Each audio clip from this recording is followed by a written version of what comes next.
Bonjour, Christophe Bernard du blog Altea Provence, bienvenue au jardin. Aujourd'hui j'ai décidé de partager avec vous mes soucis. Et ce genre de soucis on les partage volontiers avec les amis. Je parle bien sûr de Calendula officinalis, le souci officinal, une plante qui est devenue une grande classique des jardins. Alors on me pose souvent la question suivante. Quelle est la première plante médicinale que l'on peut introduire au jardin? Et ma réponse c'est toujours la même, le souci. Parce que si vous prenez en compte sa beauté, son utilité thérapeutique et sa facilité d'entretien, elle est tout simplement imbattable. Donc le voici, le souci des jardins. Vous trouverez la plante dans toutes les jardineries. Elle fait parfois des fleurs jaunes, parfois des fleurs oranges. Elle a parfois des fleurs simples ou ce qu'on appelle des fleurs doubles, c'est-à-dire avec de nombreuses rangées de pétales comme celle-ci. En principe, quelle que soit la couleur et le type de fleurs, elles sont toutes médicinales. C'est la fleur qu'on va utiliser pour nos préparations. Mais avant de cueillir la fleur, j'aimerais vous parler de ses propriétés médicinales. Et entre parenthèses, vous trouverez la fiche complète associée à cette vidéo sur mon site. Donc je vais juste vous donner ici un résumé de ses propriétés. Pour tous les détails, je vous conseille de lire l'article. Tout d'abord, c'est l'une des meilleures plantes que je connaisse pour tout problème de peau, qu'il soit chronique, comme l'eczéma ou le psoriasis, ou qu'il soit aigu, comme une blessure, une égratignure, une greffure d'animal, une brûlure, un érythème, etc. Et voici ce qui rend le souci si puissant. Il agit à 3 niveaux. Premier niveau, il désinfecte. Il a des propriétés antibactériennes et antifongiques qui sont bien établies. Il va donc empêcher que la blessure ne s'infecte. Deuxième niveau, il calme l'inflammation. Alors, l'inflammation est souvent nécessaire pour résoudre un problème, mais parfois, en particulier lorsque le problème devient chronique, eh bien, l'inflammation est plus destructrice que bénéfique.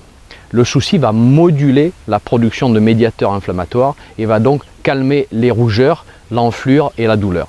Il ne va pas supprimer l'inflammation, il va juste la moduler. Troisième niveau, il stimule la régénération cellulaire. Il permet aux fibroblastes, des cellules qui sont présentes dans nos tissus, de fabriquer du collagène et d'autres protéines structurelles d'une manière plus efficace. Nos tissus, notre peau, nos muqueuses sont donc régénérées d'une manière plus rapide et plus solide grâce au souci. Et donc ça veut dire quoi? Eh bien ça veut dire qu'on devrait tous avoir chez nous un macérat huileux ou une teinture de souci pour les petits bobos de la vie quotidienne. Pour appliquer la teinture, on va la diluer au 1/4, c'est-à-dire qu'on va mettre une proportion de teinture pour 3 proportions d'eau et on va tout simplement appliquer avec une compresse. Je vous conseille la teinture diluée lorsqu'il y a une plaie ouverte parce que, eh bien, appliquer un corps gras ne permettrait pas à une plaie de bien aspirer.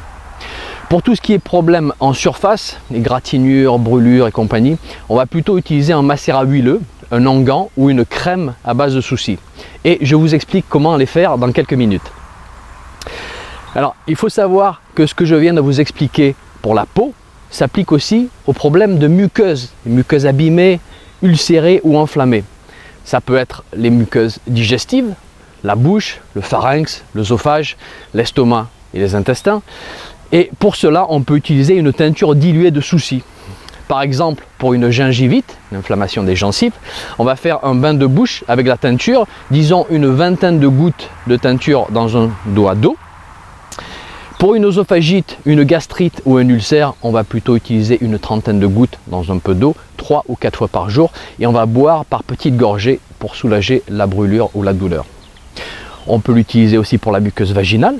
On peut faire une douche vaginale avec la teinture diluée pour des problèmes d'infection fongique ou bactérienne, ou on peut appliquer l'huile pour une irritation ou une sécheresse chronique. Donc voilà, si vous devez retenir quelque chose au sujet du souci, c'est que le souci est le grand réparateur de la peau et des muqueuses. Et je vous en dis bien plus dans l'article. Vous verrez, il peut aussi stimuler la circulation lymphatique et soulager des ganglions enflés. Il peut favoriser le retour des règles. Il agit aussi comme diaphorétique, c'est-à-dire qu'il favorise l'ouverture des pores de la peau pour un meilleur échange de chaleur, etc. Il a plein de propriétés intéressantes. On va maintenant cueillir le souci. Alors, certains ne ramassent que les pétales orangés. Si c'est votre cas, sachez que vous passez à côté de nombreux constituants très importants dans la plante. Pour pleinement bénéficier des propriétés du souci, cueillez les capitules entiers, réceptacles verts et sépales inclus.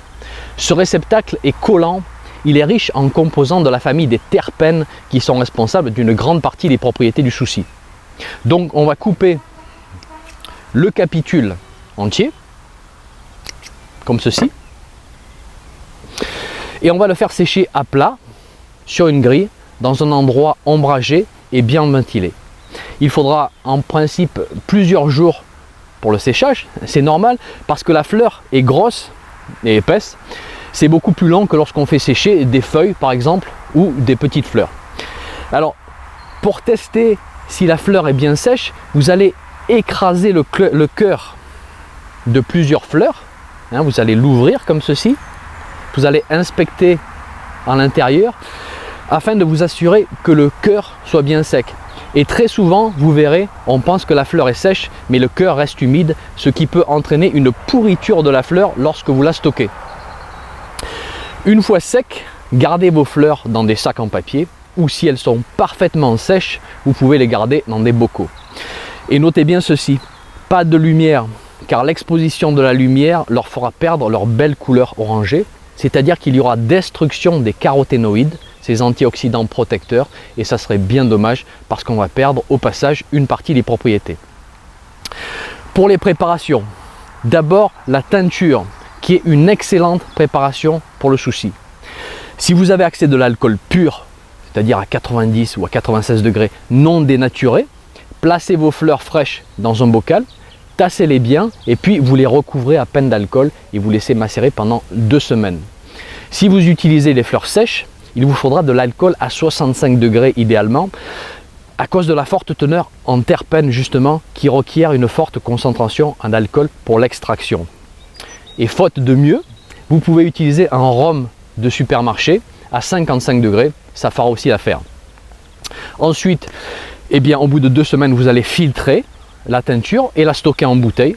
Et je vous en dis beaucoup plus sur l'art de fabriquer une teinture sur mon site, bien sûr. Pour le macérat huileux, vous placez vos fleurs bien sèches, ça c'est important, les fleurs bien sèches dans un bocal. Vous recouvrez d'huile et vous laissez reposer pendant 24 heures. Alors pour faire simple, vous pouvez utiliser de l'huile d'olive, c'est très bien. Au bout de 24 heures, vous jetez un œil et vous vérifiez le niveau d'huile parce que la fleur va boire une partie de l'huile. Il faut donc parfois rajouter un petit peu d'huile. Ensuite, vous laissez macérer pendant 1 mois. Et là encore, voir mon site sur lequel je vous donne toutes les méthodes pour faire un bon macérat huileux. En particulier, je vous parle de la méthode par intermédiaire alcoolique qui donne des résultats, vous verrez, assez étonnants. Une fois votre macérat huileux terminé, vous pouvez l'utiliser pur ou y rajouter des huiles essentielles ayant des propriétés complémentaires pour les problèmes de peau ou de muqueuse. L'huile essentielle de lavande vraie, par exemple, qui est toujours excellente, de lavande aspicte, dès qu'il y a des mangeaisons, de camomille noble, de géranium rosa, d'hélicryse italienne, etc. Vous pouvez aussi rajouter de la cire d'abeille et en faire un onguent ou créer une émulsion avec une partie aqueuse qui peut être un hydrolat de plante, c'est ce qu'on appelle une crème. Alors pour la crème, vous pouvez utiliser un hydrolat de lavande, là encore, de rose, d'amamélis, pour complémenter l'action du souci. Alors, voir mon site pour plus d'informations sur la confection d'une crème. Vous allez voir, c'est très simple. On peut confectionner une crème tout simplement à l'aide d'un batteur. Bref, tout un programme à partir d'une petite plante toute simple que l'on ignore beaucoup trop souvent. Eh bien, j'espère que ça ne sera plus le cas, que vous allez l'introduire très vite au jardin afin de faire une belle provision pour régler vos problèmes de peau et de muqueuse. Et si c'est le cas, laissez-moi un commentaire sur mon blog, ça me fera bien plaisir. Sur ce, je vous remercie d'avoir passé un peu de temps avec moi au jardin ce matin et je vous dis à très bientôt.